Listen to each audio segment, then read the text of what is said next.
Hi guys, you are listening to the 20 something and trying podcast, and I am your host, Laura Jaye. Thank you so much for listening. Good morning, guys. Hi, welcome back. Today's a good day. I actually normally film during my lunch break at work, but today we're filming on a weekend. There is nothing, I'm not mentally thinking about what I've got to do later, what meeting I've got to join. We're free. I can ramble. I can talk for as long as I can. I don't have 45 minutes left of my lunch break and I need to put a cap on it. I can just ramble.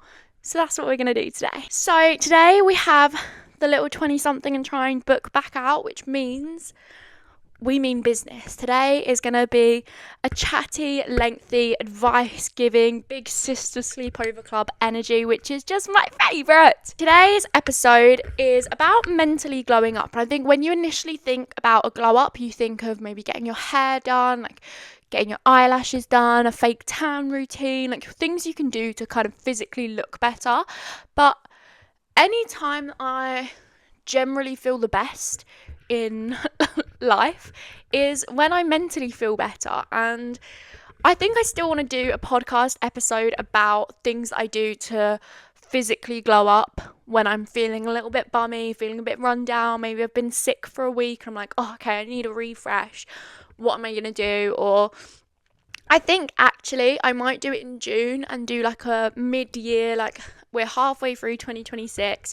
Let's do a little reset, a little glow up. What I'm going to do to kind of physically, I think having the physical change prompts the mental change of being okay, I look different, I feel different, let's do something different with my life. It gives you a bit of motivation when you have a little bit of a physical glow up, but I think that the mental glow up is the most important part, and I thought I would give you all my little big sister tips on how to have a mental glow up.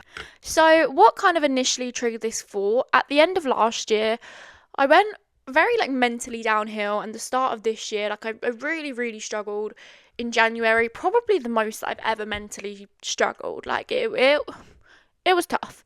And I thought back to the last maybe 5 to 10 years, last 5 years of my life on when was I most happy? What was I doing? How was I acting? All these different things. And the answer, weirdly, was 2020 to 2021, which was a very chaotic year and a half for me. I was considerably maybe reaching alcoholic, maybe going out a little bit too much, maybe dating people that were just awful for my mental health at very least, if not personality wise, at very least for my mental health. And that side of things was pretty low, but I don't know how to describe it, because that side of things, yes, they were really low, but mentally, I was so healthy. And I was thinking about all the little routines and things that I just used to implement into my day-to-day life routine that made me feel happy, made me feel energetic, made me so...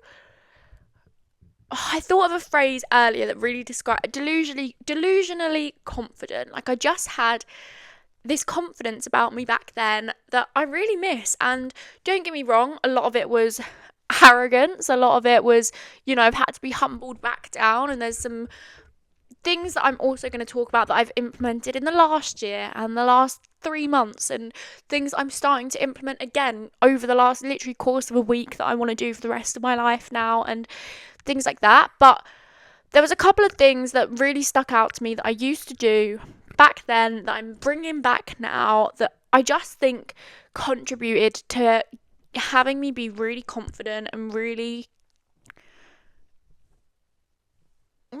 in tune with the universe. I think I was really good at manifesting, really bright and energetic, and I just really missed that quality about myself, especially the start of this year, and thought, how are we going to get that back? So I thought I'd write it all down and read you guys the things that either, again, I used to do, or I'm starting to do, or have recently started doing, that I just think contribute to having a really big mental glow up. So the first thing, and this one's actually quite a fun one, is listening to music again. I my whole camera roll from like 2020 to 2021, there was always music playing. I was always in somebody's kitchen, somebody's living room, somebody's car, full blare music, dancing, singing, and just having the best time, whether it be videos of me and my friends or just videos of me on my own, like making coffee in the morning, making avocado toast, and like dancing and singing. And I would just have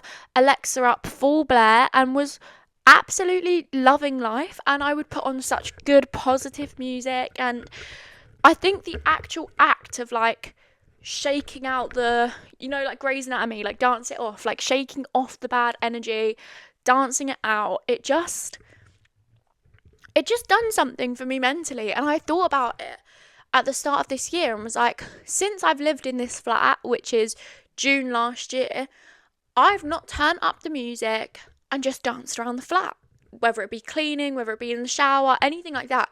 I've just gone to podcasts now. I'm such a podcast girly. I love listening to Just Trish and Not Loveline and anything Tana Mojo. She just released Brand Safe today.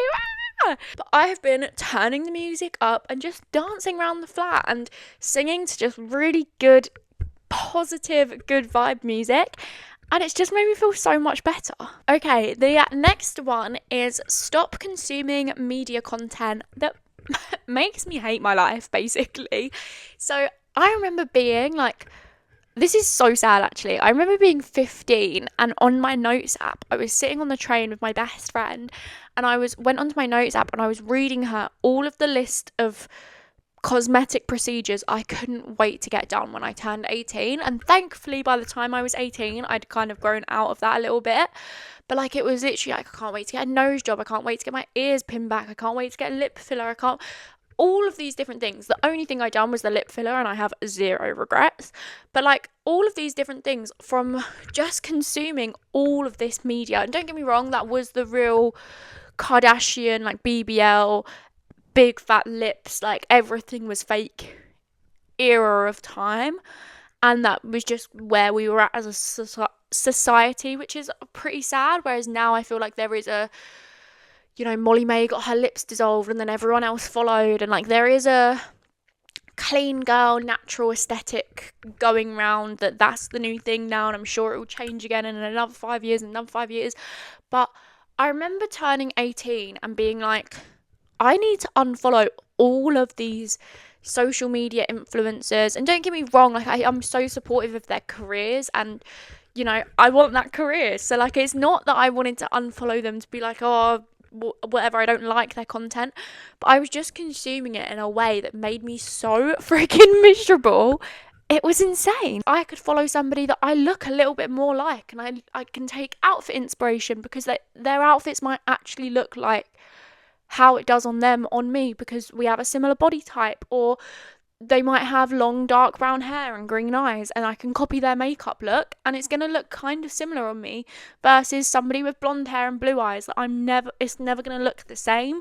I'm consuming all this media and hoping that if I wear that skirt that girl wore, like it might look the same on me, and then I put it on and I'm miserable because it doesn't look anything like that. And I just remember when I turned 18, this like mass unfollowing, like I literally must have unfollowed like 1,000 influencers, celebrities, people that I just was never ever gonna look like or be like. And after literally about a month, I felt so much better. I think that TikTok is my most healthy app, and I remember getting like a new friend last year and she didn't have TikTok and I was like, oh no, you need to get it, and she was like, no, I can't, like my For You page just drained me. Like I had it after I broke up with somebody and the whole thing was about breakups and this, that and the other, and then it made me realise that I really have built my For You page brick by brick. Like my TikTok is so healthy. It made me realise like there are so many things where if the video makes me sad, I'm hitting not interested. If the video makes me feel uncomfortable, if it's this gorgeous girl that I just can't shake, I'm hitting non-interested. Whereas I do also think like my mind shifted on that as I grew up as well, and I think I'm very lucky because I know that not a lot of people see it the way that I do. But I I'm quite lucky that I don't often look at a gorgeous influencer and think, why don't I look like that, and what's wrong with me, and like I don't really go down a comparison route. I more so lean towards, oh, I love how she's done her eyebrows, I wonder if that would suit me, like maybe I should go pluck my eyebrows.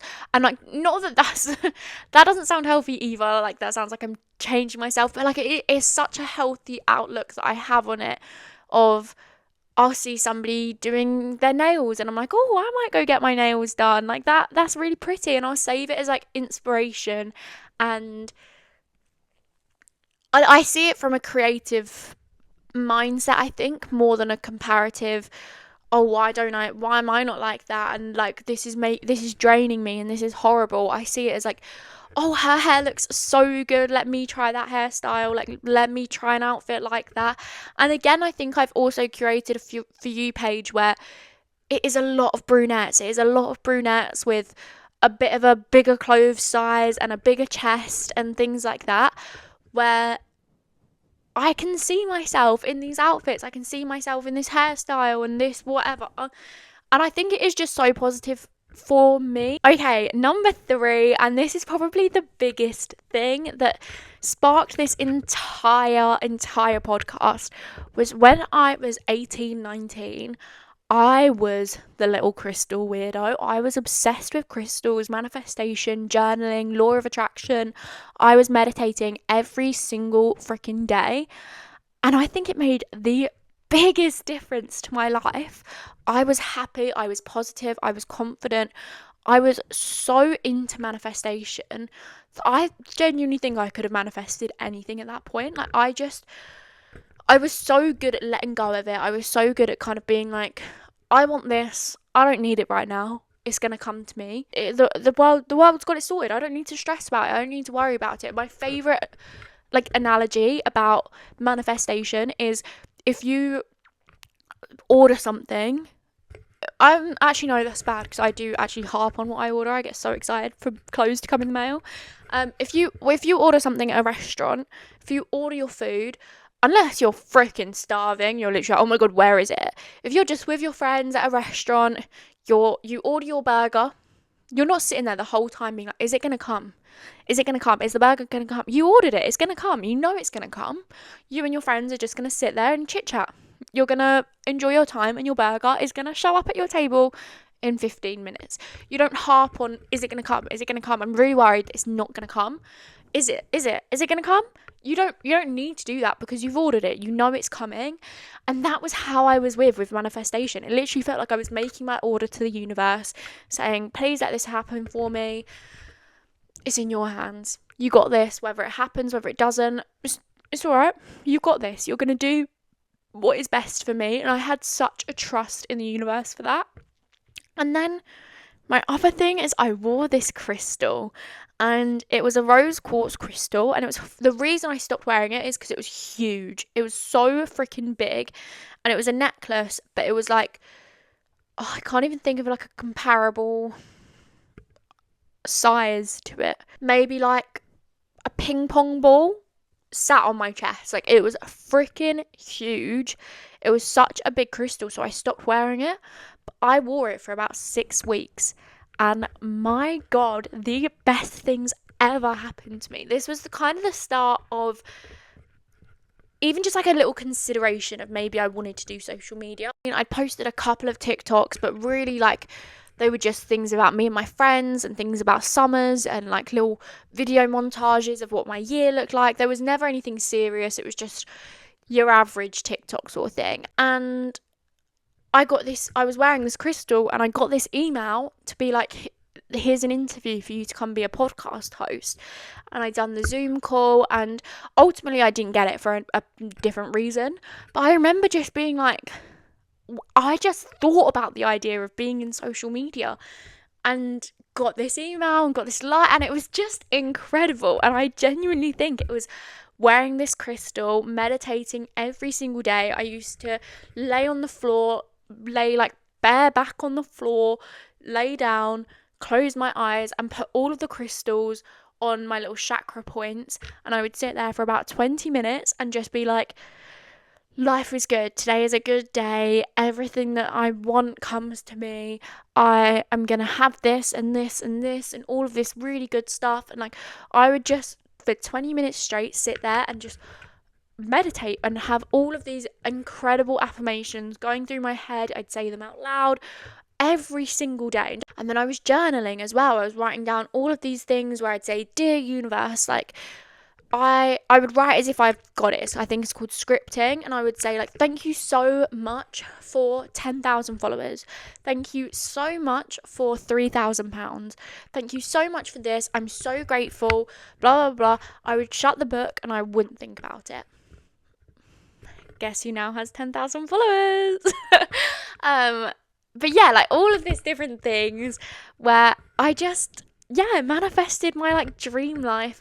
And I would always sit there, I would bath all my crystals, I would have sage around my room. Like I knew everything about every single crystal. You could show me a crystal and I'd be able to tell you that's malachite and that does this and this is rose quartz and this does this. And I just forgot all of that information. And at the start of this year I was like, I'm getting that back, because what's the worst that can happen? Okay, say you are very skeptical, you are quite the pessimistic person and you think none of this is real, they're just rocks, they're just like whatever. What is the harm? What is the harm? There is literally a scientific proven effect of the placebo effect. What is the harm in you talking all of these good things out? You're saying all of these positive affirmations out loud. You're saying, I feel so great, I'm so confident. There's no con of that. If that doesn't happen for you, well, it wasn't happening anyway. So what's the con of at least trying to trust in it? So the next thing is exercising my brain. And this is a new one. This is something I've probably implemented for the most part in the last 6 months. However, one of the little things that I have noted on here is that I do Duolingo, and I have got a 960-day streak, not to flex. So that one's been a little while now. But everything else, I remember I used to be obsessed with puzzle books. I used to be obsessed with reading. Reading was such a big thing for me, whether it be a physical book or fan fiction. I love fan fiction so much. I was such a fan fiction girly. So whatever it was, I was just always reading. And I have got this really big fear, thanks to Grey's Anatomy, of getting Alzheimer's. And there has been a study in Australia that our generation is getting it earlier and quicker because we're always on our phones. It is the damn phones. Our parents were right. It is the damn phones. But because we're not exercising our brain, we're not pushing ourselves, we're just scrolling on social media all day, every day, and it is actually affecting our brains. And I used to be obsessed with like word searches and Sudoku and just puzzle books in general and things like that. So I've just started trying to implement that back into my life a little bit more. So one thing that kind of started in 2024 whilst I was traveling was me and my boyfriend would play iMessage games all the time when I was younger. I don't know if you guys remember, but there was these apps called like Words with Friends and Scrabble with Friends, something like that. Me, my dad and my sister used to love them games. We played them all, and I mean when I was like 11, 12, like really young, and I had it on like my iPod Touch.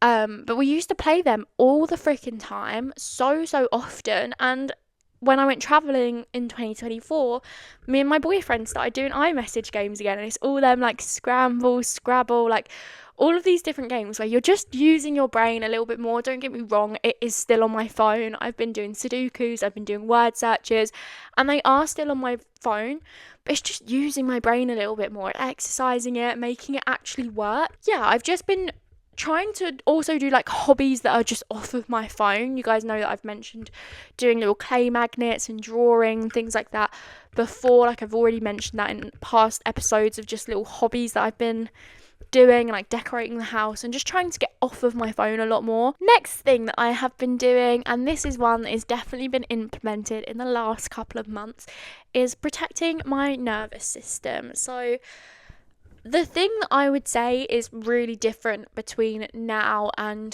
2020, 2021 is that time period for me was chaos. I was always out, I was partying, I was doing all of this crazy thing. I was always, whether it be top golf, whether it be like going to a house party, going to the park, like I was always outside with my friends, and I was always very go, go, go. I was always rushing, and I'm inherently a very lazy person. I'm definitely a think smarter, not harder. I am, yeah, just a very lazy person. So if there is a job to be done, I want to do it in the quickest, most efficient way possible.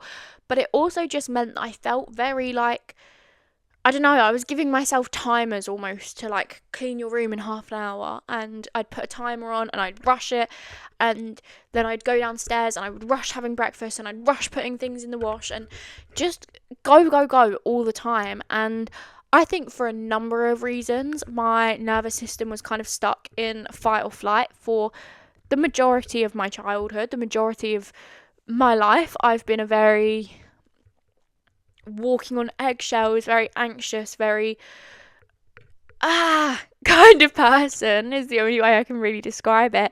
And in the last kind of 6 months, I've maybe noticed ways that I think my cortisol and my highly strung, high maintenance, caught up nervous system is affecting me, and I have been diagnosed, thankfully, with a number of chronic illnesses. Woo! And there is research to show that things like PMDD, PCOS, and chronic fatigue and fibromyalgia and all of these things I've recently been diagnosed with can come from a psychological point of like being stuck in fight or flight, being stuck, your nervous system going crazy. So for the last 6 months or so, I have been trying to find ways to slow down, to calm my nervous system, to have a quiet morning. I've been obviously reading a lot, I've been resting a lot, and for me, I've always struggled to rest without guilt. Like, I could be in bed, I could be on my phone, but I always almost felt like guilty for relaxing. I almost felt like, yes, to an outside perspective, like I looked like I was being really lazy, I looked like I was being relaxing, but my mind was always somewhere else. I couldn't get my brain to relax along with my body. So then the rest didn't really feel like rest. And I've kind of changed that, hopefully. It's not completely, I do really struggle with not feeling guilty even now when I need a rest, but I've gotten a lot better at it, and I've implemented a lot of like just doing things slower, just taking my time to clean the flat, taking my time to wash up, taking my time to cook dinner, especially cook dinner. I hate cooking dinner with a burning passion. I'm not a good cook. I don't enjoy the process, and I always want whatever the quickest way of doing everything is. And I've just even slowed down a little bit there and kind of been like, not everything has to be this big rush. Okay, there's literally 2 more left. I know I've been yapping for what feels like years, but I just didn't realise how passionate I would be about this topic. This is actually so much fun to talk about. So number 6 has been probably what has made such a big difference to me, and this is so recent.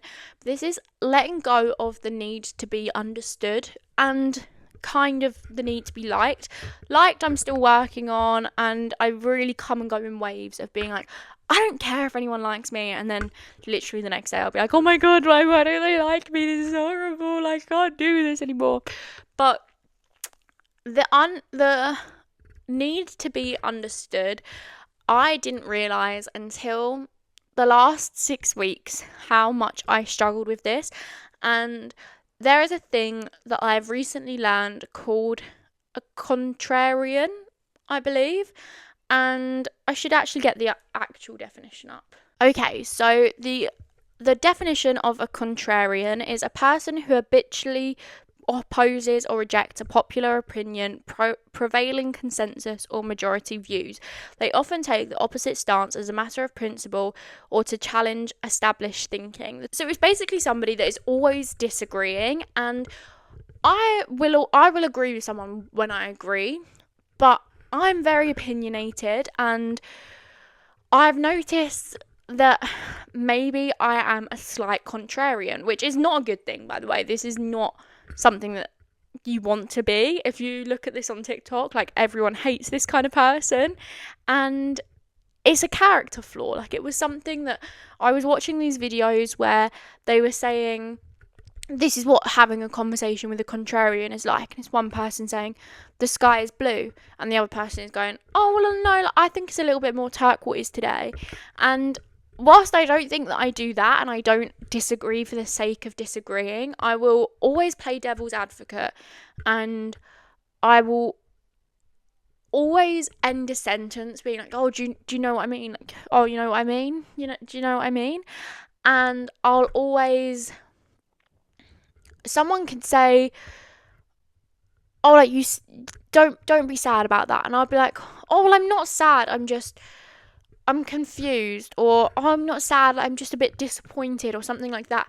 And this was one of the, again, like, the TikTok triggers where people were like, it's so irritating, like, it's just another word for sad, like, you are sad, just say, yeah, okay, like, agree with it, sort of thing. And I think I figured out that I do that because I feel like I've grown up so misunderstood, and whether that be as a child, whether that be in high school, I just felt like I was so misunderstood, and people didn't ever get where I was coming from, and I was so bad at articulating how I felt, and especially in like a high pressured situation where it'd be like an argument or something like that, I would say something that I just didn't mean, or I just didn't articulate my point very well, and then it'd get misconstrued, and I'd be like, no, like, that's not how I meant it like this. And I just always felt like I was scrambling for the right thing to say and how to say it. And I think that now I will always kind of correct someone on how I feel, and it's never really like the sky is blue, well, no, I think it's turquoise. I think that is quite a painful contrarian. I don't think I do that, but I really do it with my emotions. If someone tries to say, oh, like, you shouldn't feel disappointed about that, I'll be like, well, I'm not disappointed by it, and I will describe the emotion of being disappointed. Like, that is literally the emotion of being disappointed that I'm describing. But I think it comes from, like, just always feeling misunderstood and feeling like I want you to understand exactly how I feel. And this could be probably a whole other podcast episode in itself, because I have so much to say on this, like, one point. But I think because it's been kind of like not pointed out to me, I literally went to my friends and was like, guys, I've just come across this word. Do you think this is me? I'm kind of having an identity crisis here. So it's not been pointed out to me. I found it myself and figured it out.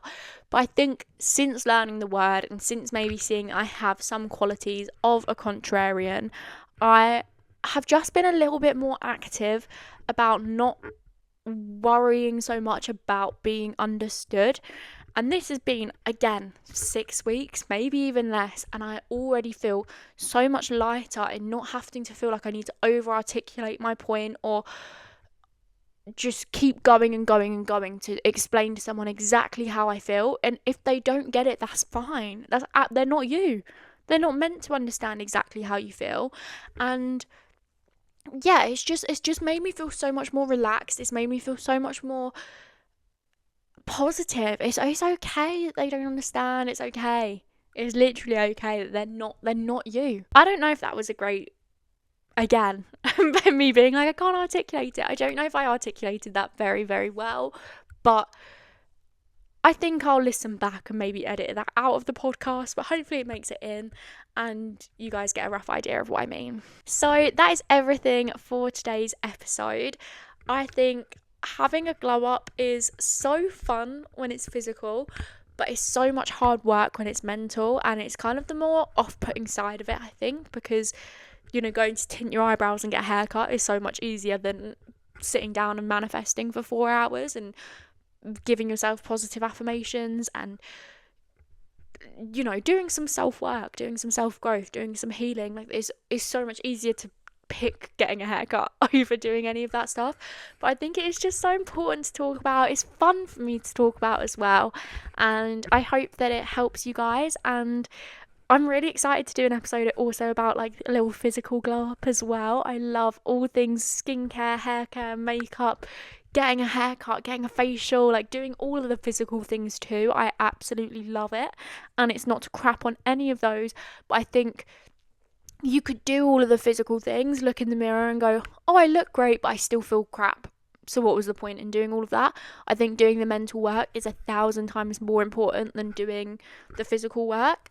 So I thought I'd start with this episode about mental, but I can't wait to do a physical one too. And yeah, thank you so much for listening, guys. I know today has been a very long episode, so if you are still here, I love you. Thank you so much, and I can't wait to talk to you guys next time. Love you. Bye.